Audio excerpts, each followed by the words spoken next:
Hi, I'm Vanessa from Jettle, and today we're going to be talking about Margaret Edson's play Wit and the way that her context shapes her content. But before we jump into this video, make sure you subscribe to our channel to get more videos like this that'll help you throughout your HSC. Edson's postmodern play is not just a pure commentary on John Donne's poetry. Instead, we can really see the way her play is a product of her postmodern context. There are three key influencing elements of her context that we can see in her play. The first is modernism, the second is secularism, and the last is medical ethics.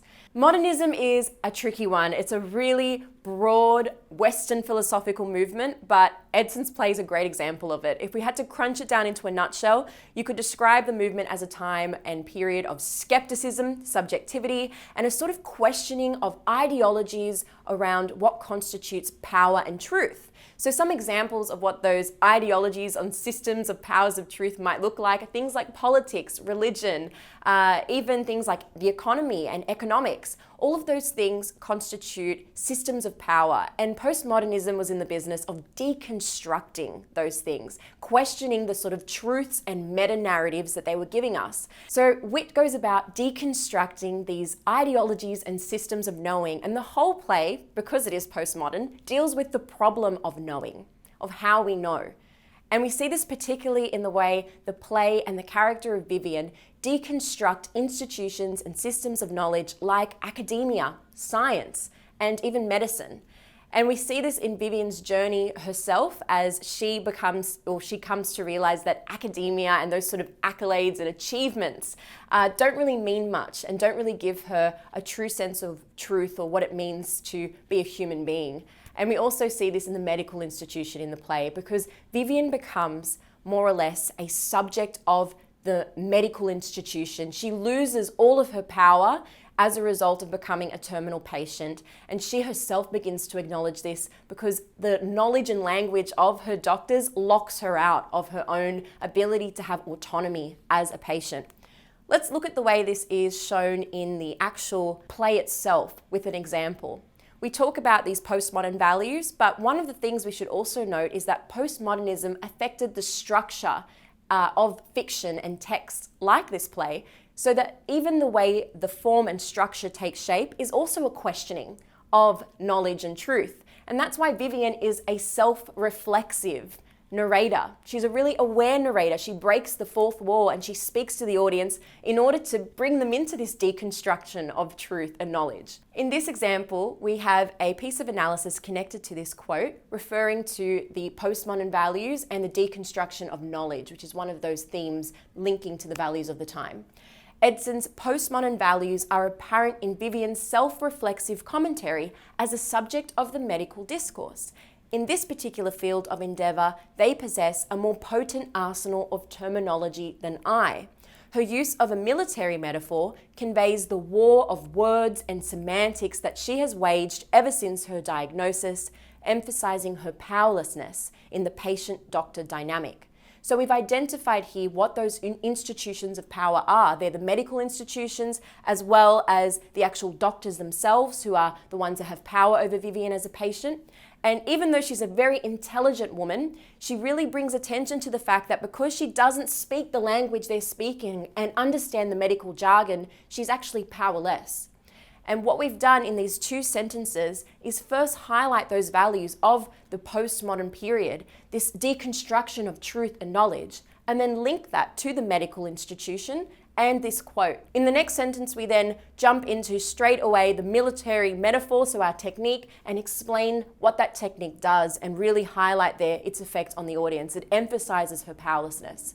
So in those two sentences, we've managed to pack in quite an interesting and concise analysis of the period, its context, and the way that shaped Edson's discussion and commentary on this key theme of knowledge and power. Now, another key contextual influence on her work was the rise of secularism, which is a time where religion was on the decline. Not surprising, as postmodernism was also a period where we're critiquing institutions of power, and religion is one of those. So there was a lack of trust in the truths and meta-narratives of religion, and we see this as there was Instead, a rise of things like nihilism, which is a belief that there is no God and there is no greater meaning in life and everything is random or absurd.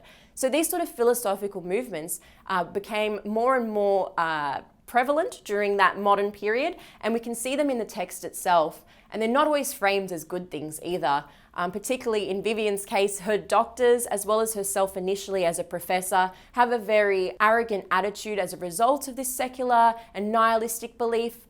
And as the play progresses and Vivian begins to grapple with her own suffering, her mortality, and her death, these things start to shift, and she realizes that even in a secular context, the spiritual is really important. It's important to understand the human spirit, to understand its suffering, and to show compassion and kindness. Secularism sort of links in with another key aspect of the context during this time, which was the cancer, AIDS, and medical ethics debate that was happening in the late 1980s and early 1990s. Margaret Edson was actually working in a cancer ward during that period of time where she was writing this play, and she used a lot of the experiences that she witnessed as a clerk working in a hospital in that ward for the play itself, which is kind of alarming when you think about reading this play and how horribly Vivian is treated, that it's based on real experiences that she witnessed.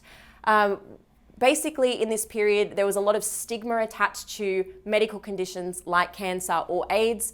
It was an epidemic at the time, and people were very resistant on having compassion towards people experiencing those illnesses or diseases.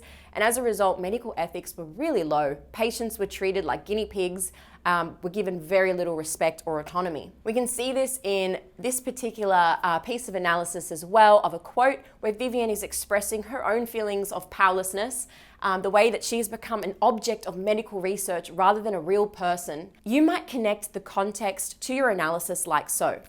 Vivian's repetition of just precedes a series of metaphors describing the objectification she's experienced as a subject of medical research, diminishing her humanity to just the specimen jar, just the dust jacket, just the white piece of paper, reflecting the lack of medical ethics during the 1990s. Now, we've wrapped up a lot of information in just one sentence, and you can see that we've connected a few things here. We've started off with a couple of key techniques that lead us into our quote, where we've explained and connected those two things together, including a bit of explanation of what those techniques do in the quote, how they diminish her and how they portray her as an object of research.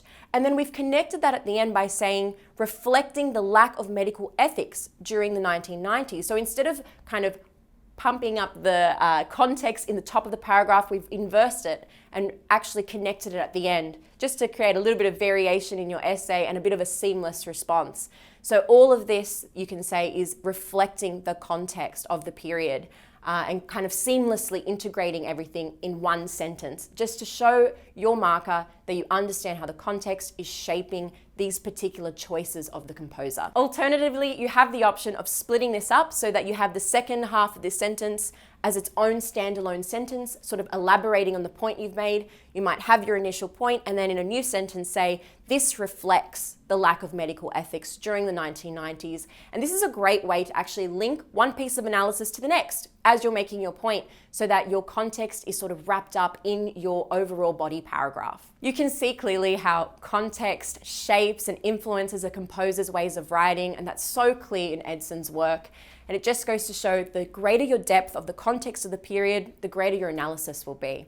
If you've liked today's video, make sure you subscribe to our channel or head over for a more comprehensive guide to your text on our website, jedl.com.